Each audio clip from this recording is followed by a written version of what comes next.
and welcome back to my channel. My name is Kim. If you're new here, thank you so much for stopping by. I hope that you will stick around by hitting that subscribe button down below. But today I am here to talk about things that I love in books.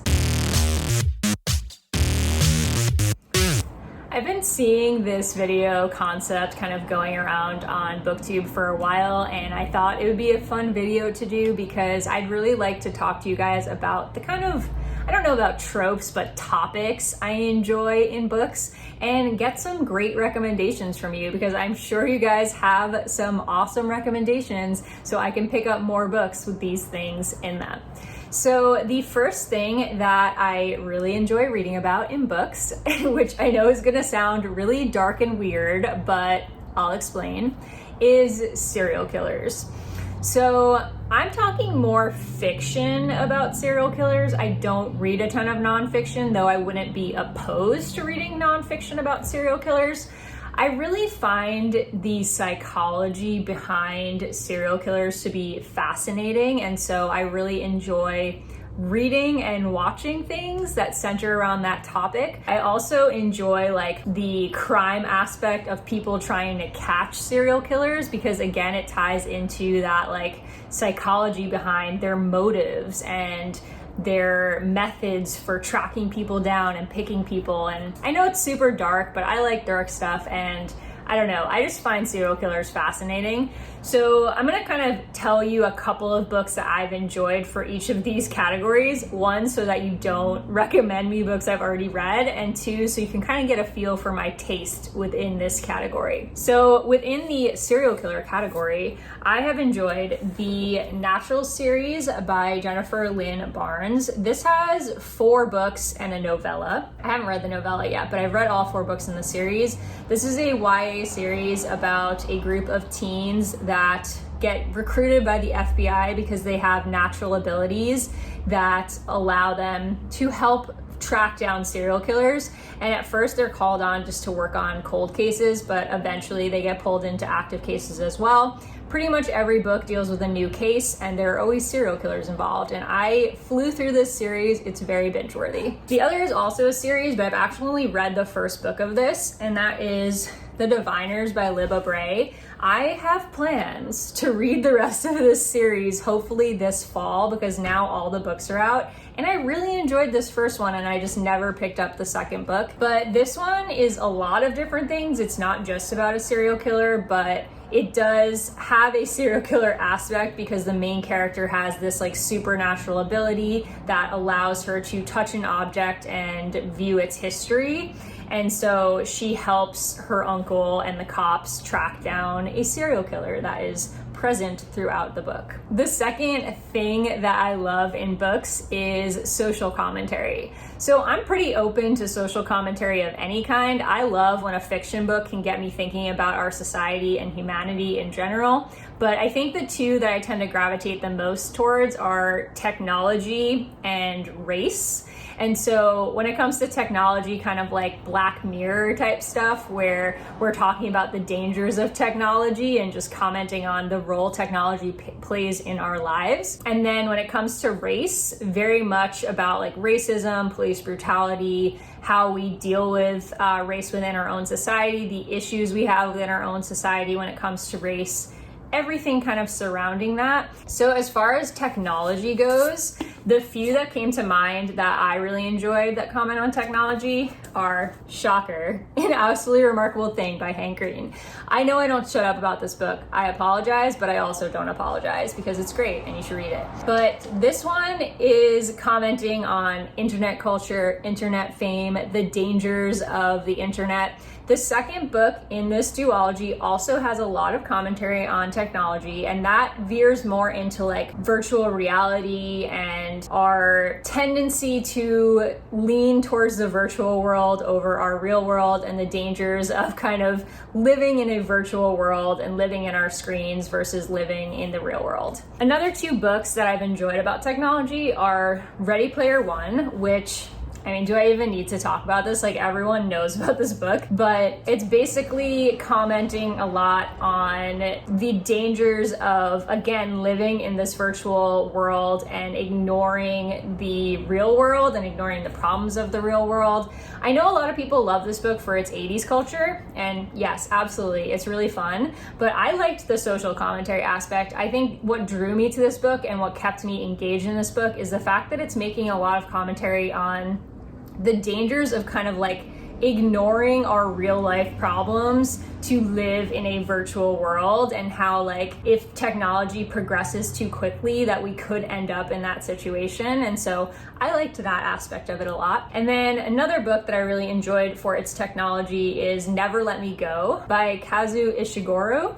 And this one, I can't really say too much because spoilers, there's like a huge twist in this book that I would be giving away if I gave too much information. And if you haven't read this, you definitely should pick it up. But this one is dealing less with like computer technology and more with advanced science technology and the dangers of that progressing too fast and its effects on humanity. As far as social commentary on race, or even just like our society in America, I have enjoyed Dear Martin by Nick Stone. This one is dealing with police brutality and racism, specifically towards Black people. And this one is centering around a privileged Black teenager who goes to this really nice school and has never really dealt with racism in his life because he's lived a very sheltered life. And he experiences police brutality for the first time as a teenager and starts to pick up on kind of things that are happening around him, as well as like his white friends having conversations that are kind of offensive and inappropriate. And he gets into a relationship with a white girl that his mother does not approve of. And so he has to deal with being in a relationship with someone of a different race and other people's reactions to that. This is a really great one if you haven't read it. I was gonna talk about The Hate U Give, but like everyone's read that book, and I feel like this is a lesser known, equally good version of that type of book. Also, I really enjoy A Very Large Expanse of Sea by Tahereh Mafi. I have mentioned this before on my channel. I think it's super underrated and I wish more people would pick this up. This deals with racism against Muslim people after 9/11, talks about Islamophobia. The main character is a 16-year-old Muslim American who is living in 2002 in the wake of 9/11, and she's experiencing all kinds of prejudice and microaggressions and outright racism at her school. There's a lot of commentary on how we treat people who are Muslim in America and how we often associate that with 9/11.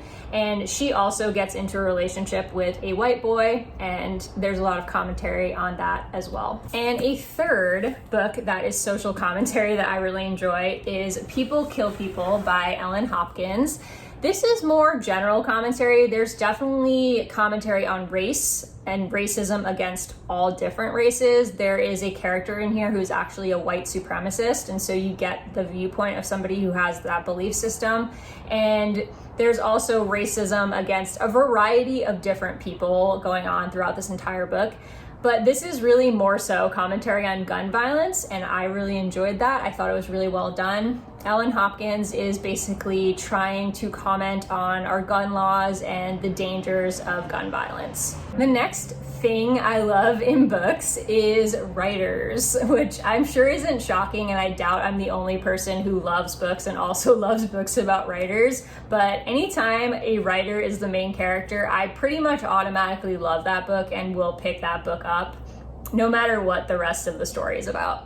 So some of my favorite books about writers that I've read are Fangirl by Rainbow Rowell. One of my favorite books of all time. She is a fan fiction writer, and so there are actually like elements of this where they include her fanfic throughout the story. And you know, it's a love story, it's a YA contemporary, it's great if you haven't read it, but I loved the fact that Kath was a writer because I just related to her so hard in this book. Another YA writer book is Emergency Contact I've seen so many mixed reviews about this, which I think is so funny because I like hands down love this book. Like I gave it 5 stars without even questioning it. I loved everything about this book. But this one deals with, again, a writer. She's in college, so she's not like a professional writer. Obviously, none of these like YA books are really professional writers, but she is a writer and she's an aspiring writer who is studying writing at university, and this is a love story. She meets this boy who has anxiety.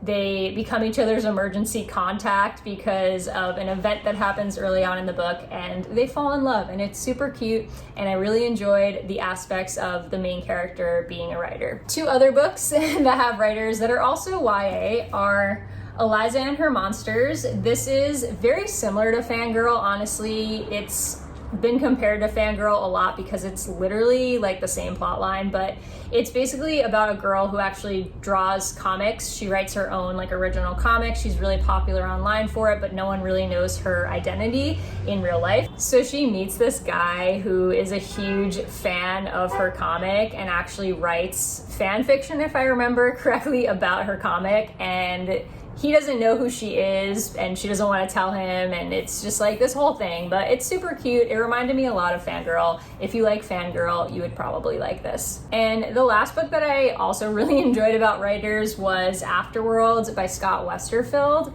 I don't think I've ever heard anyone talk about this book. I know people were like really into the Ugly series, which I read the first book of and thought was okay, but I really enjoyed Afterworlds. This is actually about NaNoWriMo, National Novel Writing Month. The main character is a teen who writes a novel for National Novel Writing Month, and the novel gets sold, and so she becomes like this professional writer at like 16, if I remember correctly. The whole book is going back and forth between like her in real life becoming a professional writer and like entering the world of professional writers, and her actual novel. So it's like alternating chapters. If you like books within books, like definitely check this out. I enjoyed both the real world stuff that was going on as well as her book that was alternating. It's super cool and I feel like no one talks about it, so definitely worth checking out. And the last thing that I love in books is European travel, or just kind of books that take place in Europe in general. I guess like Americans living in Europe is a thing that I enjoy. So some of the books that kind of fall under this category would be 13 Little Blue Envelopes by Maureen Johnson. I actually really enjoy Maureen Johnson as a writer. She's the one who wrote Truly Devious, if you're familiar with that. But this is kind of like a lesser known book by her, I think. And this one is centering around a girl who she's left these 13 little blue envelopes by a family member that passed away, and each one is like asking her to go on some sort of adventure, and she's basically like traveling throughout Europe following the directions of all of these little blue envelopes, and it's just like an adventure story. It's super cute. It's a duology, so there is actually like the first book is the first like 12 envelopes, and then the like conclusion is in a second book, which was probably unnecessary, but honestly I read them both and I really liked them. Then I also really love the Love and Gelato series by Jenna Evans Welsh. This is just like the cutest series ever. It's the cutest YA romance series I've ever read, and it's like being cuddled in a blanket of cute and love and wonderful. And there are 2 books out right now, but there's going to be a third. I believe it's coming out in November, and it's called Love and Olives, but I've read both Love and Gelato and the second book, Love and Luck, and they're just super cute. They're both about somebody who goes to a European country to experience something. I know that's very vague, but the first one is about a girl named Lena whose mom passes away, and she goes to Italy to live with this man who she believes is her father. Like, she didn't know about him until her mom was like on her deathbed, and then she said, please go to Italy and live with this person and get to know him. And so she goes there thinking like, this is my father and I need to get to know him. And she's very reluctant at first, but then she of course has like this whirlwind romance and this wonderful time living in Italy, and it's super cute. And then the second book is similar. It's a side character from the first book, and that character goes to Ireland for family reasons and also goes on a very cute adventure. And lastly, the other European travel book that I enjoy, series that I enjoy, is Anna and the French Kiss by Stephanie Perkins. And this is, again, a companion series where each book is not a direct sequel, but more of a, oh, there's a side character from this first book that's now the main character of this second book. So this is about an American school in Paris. It's a boarding school, and each one is centering around a different student at that school. They're all like romantic comedies. They're all super cute and fun. The first one is about a girl named Anna who falls in love with this guy named St. Clair, and they're all just super cute YA romances. So what I would love for you guys to do now is for you to give me some of your own recommendations for these topics. So if you have suggestions for any or all of those, please let me know in the comments, because I would love to pick up more books about these topics. And I would love to chat with you about what books you enjoy and the things that you love in books. Thanks so much for watching, and thanks so much for sticking around until the end if you're still here. And I hope that you will check out some of my other videos if you haven't yet, but I will see you guys next time.